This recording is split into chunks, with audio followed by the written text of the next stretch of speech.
मेरा इमरान खान लीडर इसलिए नहीं है कि वो गलियां और नालियां बनाए, क्योंकि लीडर का काम गलियां नालियां बनाना नहीं होता। लीडर का काम होता है अवाम को शऊर देना, अवाम के हकूक़ की जंग लड़ना। मैं तो बहुत सारी डिशेस बनाऊं और सबको इनवाइट करूं, सारे लोग खाएं। अल्हम्दुलिल्लाह I am very good cook, और मैं बिरयानी बहुत अच्छी बना लेती हूँ, देसी खाने अच्छे बना लेती हूँ, चाइनीज़ में बना लेती हूँ।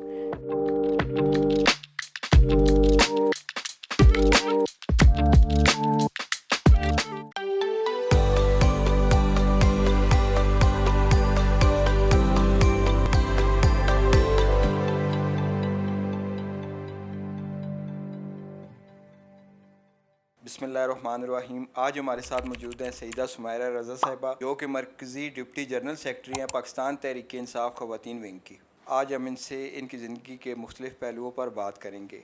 बहुत शुक्रिया मैम टाइम देने के लिए। अस्सलाम वालेकुम, थैंक यू मुबश्शिर, आपने अपने मुझे प्रोग्राम में बुलाया और मुझे बड़ा अच्छा लगा आपके प्रोग्राम में आके। और हमेशा मुझे अच्छा लगता है पाकिस्तान तहरीक इंसाफ के हवाले से बात करना। आज really I am very happy, और माशाल्लाह आप जैसे जो यंग एनर्जेटिक लोग हैं जो मीडिया से रिलेटेड हैं, उनके साथ तो बात करके, उनके साथ इंटरेक्शन में आके हमेशा हमें बहुत खुशी होती है। बहुत शुक्रिया मैम, बहुत शुक्रिया। सबसे पहले आपसे जो क्वेश्चन है हमारा वो ये है कि ज़ाहिर सी बात है, जो बनता है आपकी पर्सनैलिटी के ऊपर कि पॉलिटिक्स पॉलिटिक्स आपने कहाँ से स्टार्ट की, कैसे स्टार्ट की, और ये चीज़ कैसे आपके माइंड में आई कि स्टार्ट करने का टाइम कौन सा था, जो आप हमें बता सकें। मुबशर, ये तो एक बड़ी लंबी और पुरानी दास्तां मैं कहूँगी कि मैं जब छोटी थी, स्कूल में थी, तो स्कूल में हेड गर्ल थी। तो वो जब हेड गर्ल में बनी तो तब ही मेरे अंदर ना कुछ ऐसे समझ लें कि जरासीम थे, या मुझे ऐसे एक वो था कि मुझे आगे जाना है। और मुझे पॉलिटिक्स से हमेशा से बड़ा इंटरेस्ट रहा। उस ज़माने में ख़बरनामा चला करता था, तो ख़बरनामा 9 बजे का मैं लाजमी सुनती होती थी अपने वालिद साहब के साथ। तो वो बल्कि मुझे कहते होते थे आप बड़े करंट अफेयर्स के ऊपर, मेरे बेटे के जब बड़े इंटरेस्ट है, तो मैं कहती थी अब्बा मुझे अच्छा लगता है करंट अफेयर्स को सुनना, न्यूज़ को सुनना। उसके बाद जब मैं कॉलेज में आई तो कॉलेज में हमारे यूनियन के इलेक्शंस हुए। यूनियन का इलेक्शन मैंने कॉन्टेस्ट किया और उसमें मैंने यूनियन का इलेक्शन जीती। तो ग्रास रूट लेवल से ही मेरी पॉलिटिक्स स्टार्ट हो गई। उसके बाद मैं जो है पूरे पंजाब की जनरल सेक्रेटरी रही, स्टूडेंट विंग की। मैंने रियाज फ़तेह आना साहब के साथ काम किया, जो अभी हमारे सिटिंग एमएनए भी हैं। उनके साथ मैंने 2 साल तक काम किया एज ए जनरल सेक्रेटरी, और स्टूडेंट के हवाले से हमारी जो प्रॉब्लम्स या जो चीज़ें थी उनको हम लुक आफ्टर करते थे। उसके बाद 2005 में मैंने बाकायदा इलेक्शन कॉन्टेस्ट किया, और मैंने वो इलेक्शन अल्हम्दुलिल्लाह एक बड़े मार्जिन से जीता। और वो इलेक्शन जो है ना एक संग मील साबित हुआ मेरी पॉलिटिक्स के अंदर। उसके बाद समझ लें कि मैंने रुकना नहीं, मैंने झुकना नहीं, मैंने पीछे मुड़ के नहीं देखना। हाँ, फिर मुझे आगे से आगे चलना है। तो पाकिस्तान तहरीक इंसाफ को मैंने 2013 में ज्वाइन किया। पाकिस्तान तहरीक इंसाफ के साथ हम लोग ऑलरेडी तो काम कर रहे थे।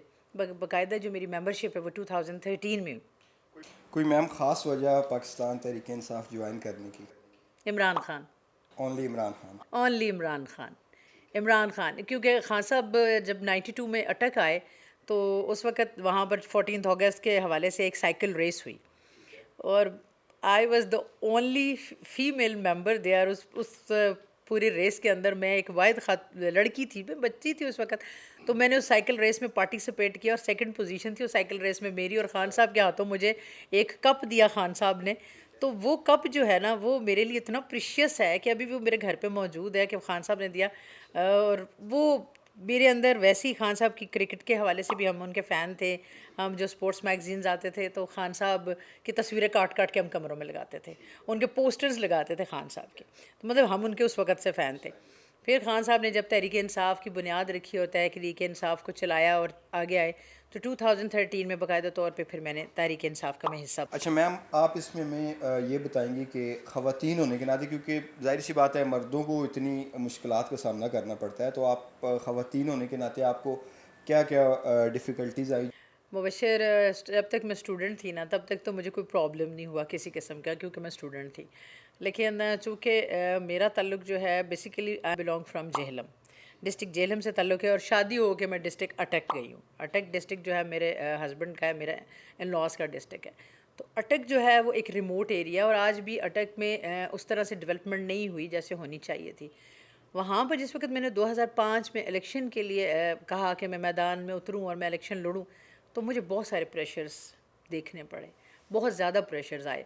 और मुझे बहुत ज़्यादा लोगों ने कहा, इवन मुझे अपनी फैमिली ने ना मुझे बोला कि ये आपके लिए इलेक्शन लड़ना बहुत मुश्किल है, और वो भी यहाँ से आप क्यों इलेक्शन लड़ रही हैं, आपको इलेक्शन में नहीं आना चाहिए, ख़वातीन क्या करेंगी इलेक्शन में आगे आके।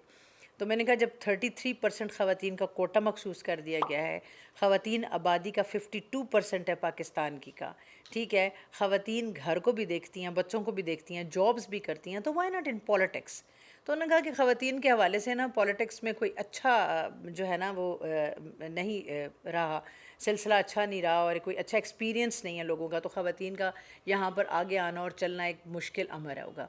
लेकिन मैंने हमेशा से ही ये बचपन से ही शायद मेरे अंदर है कि मुझे ना ख़तरों से लड़ना, मुश्किलात से लड़ना अच्छा लगता है। और उसमें मेरे फ़ादर को अल्लाह पाक जन्नतुल फिरदौस में जगह दे, उनका बड़ा हाथ है, बड़ा रोल है। मेरे फ़ादर ने हमेशा मुझे इनकरेज किया, हमेशा बहुत इनकरेज किया, और मुझे हमेशा सपोर्ट किया मेरे फ़ादर ने। उसके बाद मेरे हस्बैंड बहुत ही वॉज वेरी कोऑपरेटिव, और उन्होंने बहुत मुझे सपोर्ट किया। तो मैंने इलेक्शन लड़ा, मैं इलेक्शन जीती, मैं हाउस में गई, और अल्हम्दुलिल्लाह एक बड़े मार्जिन से वो इलेक्शन मैंने विन किया। तो उस इलेक्शन में के बाद भी, जीतने के बाद भी, हाउस के अंदर भी मुझे बहुत प्रॉब्लम्स आए। 2006 में विमेन एम्पावरमेंट का बिल मैंने असम्बली के अंदर रेज़अप किया, ज़िला असम्बली के अंदर 2006 में, नवंबर 2006 में। तो जब मैंने वो बिल रेज़अप किया, तो आप यकीन करें कि हमारे अपनी पार्टी के लोग, हमारे अपने ग्रुप के लोग, जो हजरात थे वहाँ पे नाज़मीन मेरे साथ, मेरे कलीग्स, वो मेरे अगेंस्ट खड़े हो गए। उन्होंने कहा विमेन एम्पावरमेंट, आप क्या चाहती हैं कि अब हम औरतों से पूछ के हर काम करेंगे? का ऐसा नहीं है, मर्द और औरत गाड़ी के दो पहिए हैं, और मेरे नबी ने फरमाया कि इल्म हासिल करना दोनों पे फ़र्ज़ है, औरत और मर्द के ऊपर। और बीइंग अ मुस्लिम, ख़वातीन जो है वो जंगें भी लड़ी हैं उन्होंने, जिहादों में भी वो साथ साथ रही हैं, और हर जगह पर हर अव्वल दस्ता रही हैं ख़वातीन मर्दों के साथ। तो मैं कहा चाँद बीबी, रज़िया सुल्ताना और अम्मा आयशा की मिसालें हमारे सामने हैं और हमारे लिए बनाई गई हैं। तो उन्होंने कहा नहीं नहीं, विमेन एम्पावरमेंट को तो हम किसी सूरत नहीं मानेंगे। मैंने कहा मैं तो ये बिल वापस कभी लूँगी भी नहीं, फ्लोर पे मैं ले आई हूँ इस बिल को, अब ये बिल मैं पास करवा के रहूँगी। तो वो एक बड़े लड़ाई झगड़े के बाद, पूरे 1.5 महीने की कोशिश के बाद, तकरीबन दिसंबर एंड में वो बिल जो है वो मंजूर हो गया हमारा। इसके अलावा आप अपनी इतनी टफ़ आपकी रूटीन है, उसमें कैसे टाइम निकाल लेती हैं घर के लिए, फिर पॉलिटिक्स के लिए, तो ये चीज़ें कैसे आप मैनेज करती हैं? बस इट्स अल्लाह's ब्लेसिंग्स, ये अल्लाह की बहुत ज़्यादा ब्लेसिंग्स हैं मुझ पे। अल्लाह पाक ने बड़ा करम किया हुआ है। बाकी बहुत मुश्किल काम हो जाता है, स्पेशली अपनी फैमिली को टाइम देना, फिर लोगों को टाइम देना, पॉलिटिक्स को, बिज़नेस को, सारी चीज़ों को लेके चलना। मतलब है कि मुझे 3 महाज़ों पे बैक वक्त लड़ना पड़ता है, मेरे लिए बड़ा टफ़ हो जाता है। लेकिन मेरी फ़र्स्ट प्रायोरिटी जो है ना, पाकिस्तान तहरीक इंसाफ है। खाने का कोई ऐसा खासा शौक़ जो आपको? खाना खाने का नहीं, मुझे खाना खिलाने का बहुत अच्छा शौक़ है, खाना खाने का इतना शौक़ नहीं। अच्छा, खिलाने का शौक़ आपको है? हाँ, खाना खिलाने का शौक़ है, मैं कहती हूँ बहुत सारी डिशेज़ बनाऊँ और सबको इनवाइट करूँ, सारे लोग खाएँ। मतलब आप डिशेज़ वगैरह खुद आप बना लेती हैं? जी, मैं खुद अल्हम्दुलिल्लाह I am a very good cook, और मैं बिरयानी बहुत अच्छी बना लेती हूँ, देसी खाने अच्छे बना लेती हूँ, चाइनीज़ में बना लेती हूँ। और ये expertise because of my husband, क्योंकि मेरे मियाँ को बहुत खाने पीने का शौक़ था, और वो खाने पीने के बड़े मतलब शौकीन इंसान थे। तो उनकी वजह से ना मैंने खाना पकाने में बड़े मेरा इंटरेस्ट था, और मैंने काफ़ी ज़्यादा डिशेज़ और बनानी भी शुरू की। फिर अभी एक मेरी एक शौक़ क्या, मैं समझती हूँ कि किचन शायद मेरे बगैर जो है ना वो चल नहीं सकता, तो मैं अपनी किचन के लिए अपने आप को लाज़िमुल मलज़ूम समझती हूँ। ये जो वज़ीर आला पंजाब का जो इलेक्शन है, ठीक है, इसके बारे में आप क्या कहेंगी कि अगर आप आ जाती हैं, आपकी हुकूमत आ जाती है, ठीक है, तो उसमें आपका आगे का क्या प्लान है कि इस पे आके आपने क्या करना है? क्योंकि हालात जो मुल्क के चल रहे हैं, डॉलर पीक पे पहुंचा हुआ है, ठीक है, और मुल्की हालात, लोग ये कह रहे हैं कि आने वाले टाइम में श्रीलंका के जो हालात चल रहे हैं वैसे हमारे मुल्क के भी होने जा रहे हैं, तो इस बारे में आप क्या कहेंगी? सबसे पहली बात तो मुबशर यह है कि हम मुसलमान हैं, हमारा यकीन और यकीन महकम सिर्फ़ रब्बुल आलमीन पे है। और मेरे कायद इमरान ख़ान साहब हमेशा कहते होते हैं कि तुमने किसी चीज़ से डरना नहीं, तुमने किसी चीज़ से घबराना नहीं, क्योंकि ना कोई तुम्हें मौत दे सकता है और ना कोई तुम्हें रिस्क दे सकता है, और ना तुम्हें कोई बेइज्जत कर सकता है, सिर्फ़ खौफ और रब्बुल आलमीन का, ठीक है, और यकीन भी रब्बुल आलमीन पे। तो जहाँ तक आप ये देख रहे हैं कि हल बात कर रहे हैं कि कल सीएम पंजाब का इलेक्शन होने के लिए जा रहा है, तो इंशाल्लाह वी विल विन।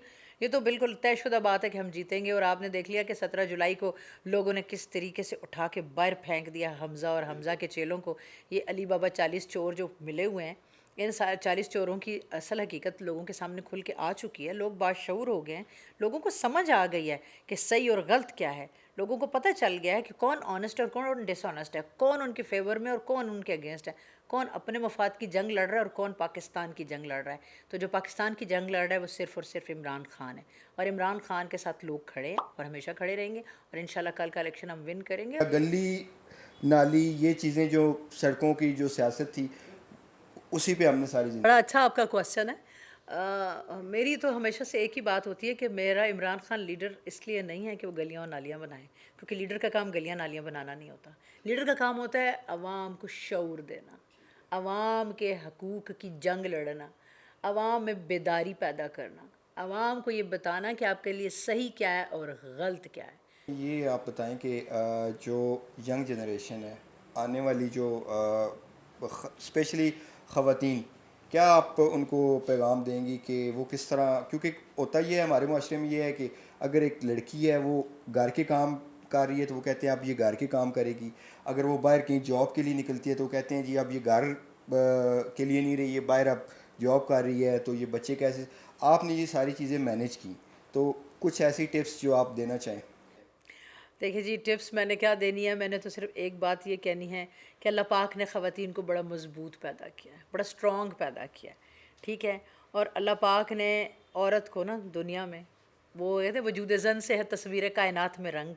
तो ये जो रंग है ना, ये ख़वातीन की वजह से ही दुनिया में है कि अल्लाह पाक ने औरत को मर्द की टेढ़ी पसली में से पैदा किया कि वो मर्द के दिल के करीब रहे। लेकिन हमारे माशरे का अलमिया रहा है हमेशा, लेकिन अब तो काफ़ी ज़्यादा अच्छी हेल्दी चेंजेस आ रही हैं कि ख़वातीन को ना एम्पावर नहीं होने दिया जाता, उनको दबाया जाता है। तो मेरी ये रिक्वेस्ट है, गुजारिश है कि जो रोज़न है ना, एक खिड़की वो हवा के लिए और रोशनी के लिए खुली रखनी चाहिए।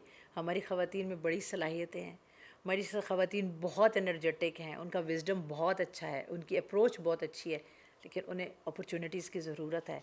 तो हमने और आपने उन्हें मौके फ़राहम करने हैं। अगेन थैंक्स मैम, आपने वक्त दिया। एक दफ़ा फिर बहुत शुक्रिया कि आपने मुझे प्रोग्राम में बुलाया, और मुझे बड़ा अच्छा लगा आपके प्रोग्राम में आके, क्योंकि आपने पॉलिटिक्स से हट के ना बहुत सारी और बातें मुझसे पूछी और मुझे मेरे माजी में धकेल दिया। लेंगे एक छोटा सा ब्रेक, उसके बाद जैद महमूद इस प्रोग्राम को होस्ट करेंगे।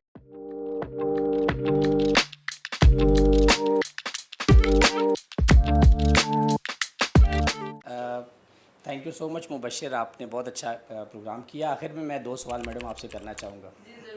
एक तो ये है कि जो आपके मुखालफिन हैं वो आपकी कारकर्दगी के ऊपर बहुत ज़्यादा सवाल उठाते हैं, जो आपकी पार्टी की जो इक़्तिदार में रहते हुए कारकर्दगी थी। ये दुरुस्त कि आपकी पार्टी का जो बयानिया है वो आवाम में मकबूल, बहुत ज़्यादा मकबूल है, उसका अंदाज़ा तो हमें 17 जुलाई के इलेक्शन से हो गया था। लेकिन ज़ाहिर है ये सिर्फ ज़िमनी इलेक्शन था और उन हलकों में था जहाँ भी पीटीआई जीती हुई थी। तो जनरल इलेक्शन में जब हमने जाना है आपकी पार्टी ने, तो उस पे आपकी कारकर्दगी को लेकर बहुत ज़्यादा सवाल उठाए जाते हैं, और हमें कहीं कहीं फ़ील होता है कि पीटीआई जो है वो बतौर जमात अपनी जो कारकर्दगी है वो लोगों को उस तरह बता नहीं सकी। तो आप इसके हवाले से मुख्तसरन अगर अपनी कारकर्दगी के हवाले से अगर आवाम को कुछ बताना चाहें तो। सबसे पहली बात तो यह है, जाहिद के खिस्यानी बिल्ली खंबा नोचे। मुझे ये बताएं कि शोबाज़ की तरारियां और ये शोबाज़ के आने और जाने देखें आप। अली बाबा 40 चोर, प्राइम मिनिस्टर, इन्होंने ख़ुद क्या किया? अगर हमारे 3 साल और 8 महीने की कारकर्दगी के बारे में बात की जाती है, तो ये बताएं 35 साल में इन्होंने क्या डिलीवर किया, क्या दिया इन्होंने आवाम को, सवाए भूख अफलास के, लो शेडिंग्स के, मसाइल के, और चीज़ों में हमेशा हमेशा इजाफ़ा और महंगाई के। कुछ भी नहीं दिया। हमारी गवर्नमेंट चूँकि फ़र्स्ट टाइम आई और हम सिर्फ 3.5 साल का दौरानिया हमारी हुकूमत का रहा जिस पे हमने काम किया, तो 3.5 साल के अंदर हमने माशाल्लाह बहुत अच्छे काम किए। एक तो गवर्नमेंट हमारी 2018 में आई, अगस्त 18 में खान साहब ने ओथ लिया। उसके बाद आप देख लें कि जनवरी से ऑनवर्ड, जनवरी 2000 से ऑनवर्ड कोविड आ गया। कोविड के अंदर पूरी दुनिया ने अप्रिसिएशन दी खान साहब को। असद भाई को एप्रिसिएशन दी गई कि उन्होंने जिस तरीके से अच्छी पॉलिसीज़ बनाई, जिस तरीके से वो इन पॉलिसीज़ को लेके चले कि हमारा मईशत का पहिया फिर भी चलता रहा। दुनिया के बड़े बड़े मुल्क क्लैप्स कर गए। इंग्लैंड में देखें कि क्या सूरत हाल थी, फ्रांस के अंदर देखें, इटली के अंदर देखें, लाशों के ढेर लग गए थे, वहाँ क्या सूरत हाल थी। उस हालात के बावजूद भी जब कि एक हम तरक्की पजीर मुल्क में रहने वाले लोग और नई नई गवर्नमेंट खान साहब को मिली और दिवालिया हुकूमत मिली, ख़जाना खाली मेरा, ज़ीरो के ऊपर सब कुछ था, उसके बावजूद खान साहब ने अपनी विजडम के साथ अपने एक विजन के साथ बहुत अच्छे तरीके से उसको चलाया, बहुत अच्छे तरीके से लेके चले और हमारा मईशत का पहिया चलता रही। ये लोग आए तो 455 मिलें बंद हो गई, हम आए तो सारी मिलें खुल गई, लोगों को रोज़गार मिलने लग गया। यहाँ तक सूरत हाल थी कि हमारे पास जो है लेबर की कमी हो गई, कि लेबर जो है वो हमें नहीं मिल रहा था, कि इतनी ज़्यादा अल्हम्दुलिल्लाह हमारे पास जो है एम्प्लॉयमेंट थी। 55 लाख लोगों को नौकरियाँ मिली हैं हमारे दौरे हुकूमत में। क्या इनके पास कोई ऐसे फैक्ट्स एंड फिगर्स हैं कि हमें बता सकें? ग्रोथ रेट हमारा 6% पे चला गया, ठीक है। कहाँ 22 अरब, कहाँ 5600 अरब, कहाँ कहाँ चीज़ें चली गई, आगे हो गई। और अब ये देख लें कि टैक्स की मद में 4000 अरब के ऊपर ये था इनका टैक्स रेट। जब हमारी गवर्नमेंट आई, हमारे वक्त ये 5600 के ऊपर चला गया। तो ये चीज़ें आप लोगों को सबको नज़र आ रही हैं और लोगों को पता है। दो किस्म की इंतहाएँ हैं सोसाइटी के अंदर मैडम। एक तरफ तो वो तबका है जो औरतों को घरों में कैद रखना चाहता है, दूसरी तरफ वो तबका है जो मेरा जिस्म मेरी मर्ज़ी वाली ख़वातीन है। तो इन दो इंतहाओं के दरमियान में रहते हुए हमने पाकिस्तान की ख़वातीन को, पहले तो मुझे बताएं कि आपकी नज़र में पाकिस्तान की ख़वातीन के मसाइल क्या हैं और फिर उनका हल क्या है, और उनके हल के लिए पीटीआई को, जो कि नज़र आ रहा है हमें, अगर फ्री एंड फेयर इलेक्शंस होते हैं तो पीटीआई को अगर आवाम इक़्तिदार देते हैं तो उन मसाइल के हल के लिए आपकी पार्टी कौन कौन से ऐसे इक़दाम करेगी, आप अगर मुख्तसरन बता दें तो। देखिए जी, वुमेन एम्पावरमेंट के लिए हम काम करते हैं और मेरा जैसे मेरी मर्ज़ी की तो हम सख्त ख़िलाफ़ हैं, क्योंकि हम मुसलमान हैं और मुसलमान रियासत में रहते हैं और इस्लामी तकाज़ों को पूरा करते हुए हम अपनी बॉन्डेजेस के अंदर रह के काम करना चाहते हैं। हम सब लोग काम करें। मेरी प्रेसिडेंट जो है कमल शोज़ब साहिबा MNA, वो हमारी सेंट्रल प्रेसिडेंट हैं और माशाल्लाह she is a very good and competent leader. और उनकी लीडरशिप में इस वक्त हमने बाई इलेक्शंस किए और ख़वातीन विंग को बड़ा फ़ाल उन्होंने किया और बड़े अच्छे रिज़ल्ट्स हमने पूरे पंजाब में हासिल किए हैं। तो ये वाकई दो बातें सोची जाती हैं, लेकिन मेरा नहीं ख्याल कि हमें इस तरफ जाना चाहिए कि जब आप कोई भी काम कर रहे होते हैं तो आपको सपोर्ट होनी चाहिए फैमिलीज़ की तरफ से, सोसाइटी की तरफ से। अब मुझे एक छोटी सी बात बताएं ज़ाहिद, कि आप कहते हैं ना कि जी वो एम्पावर करते हैं, तो वो एक जो है मेरा जैसे मेरी मर्ज़ी वाले लोग हैं और दूसरे हैं कि वो कहते हैं कि घर में बंदी बना के रखें। तो आसफ़ा भुट्टो ज़रदारी क्या घर में बंदी बन के बैठी हुई हैं? मरियम फ़ितनी घर में बंदी बन के बैठी हुई है। हमसे तो बहुत ज़्यादा ताकतवर है वो। हिना परवेज़ घर में बंदी बन के बैठी हुई है, ठीक है। आप मुझे उज़मा बुखारी का बताएं, वो घर में बंदी बन के बैठी हुई हैं, जो चीखती चिल्लाती हुई आपको टीवी चैनल्स पर नज़र आती हैं, वो बंदी बनी हुई हैं? ऐसा बिल्कुल भी नहीं है। जो बैलेंस है ना, वो बैलेंस रहना चाहिए, क्योंकि जब कोई भी चीज़ अपना तवाज़ुन खोती है तो वो तबाही की तरफ चली जाती है। तो हमें बैलेंस में रह के अपने हकूक़ और अपने क़यूद के मुताबिक चलना चाहिए और हमें काम करना चाहिए और हम काम कर रहे हैं। Thank you so much Syeda Sumaya Raza Sahiba. जब से आप डिप्टी जनरल सेक्रेटरी बनी हैं और जब से मुहतरमा कमल शोज़ब साहिबा प्रेसिडेंट बनी है, वाकई में हमें ख़वातीन के अंदर एक एनर्जी नज़र आई और पीटीआई का वोट बैंक बढ़ाने में आपका बहुत ज़्यादा किरदार रहा। मैं यहाँ बात इसलिए कर रहा हूँ ये कि ज़ाहिर है ख़वातीन हमारी 52% है आबादी का, तो जब तक वो फ़ाल किरदार अदा नहीं करेंगे हमारी कौम आगे नहीं बढ़ सकती। बहुत सारी नेक ख्वाहिशात आपके लिए, आपकी पार्टी के लिए भी, आपकी ज़ाती कामयाबी के लिए भी, आपकी, और उसके अलावा बतौर ख़ातून कि आप इसी तरह प्रोग्रेस करती रहें और बाकी जो ख़वातीन और माशरे के उनके लिए अपना जो रोल मॉडल है वो बन के सामने। Thank you so much, thank you so much.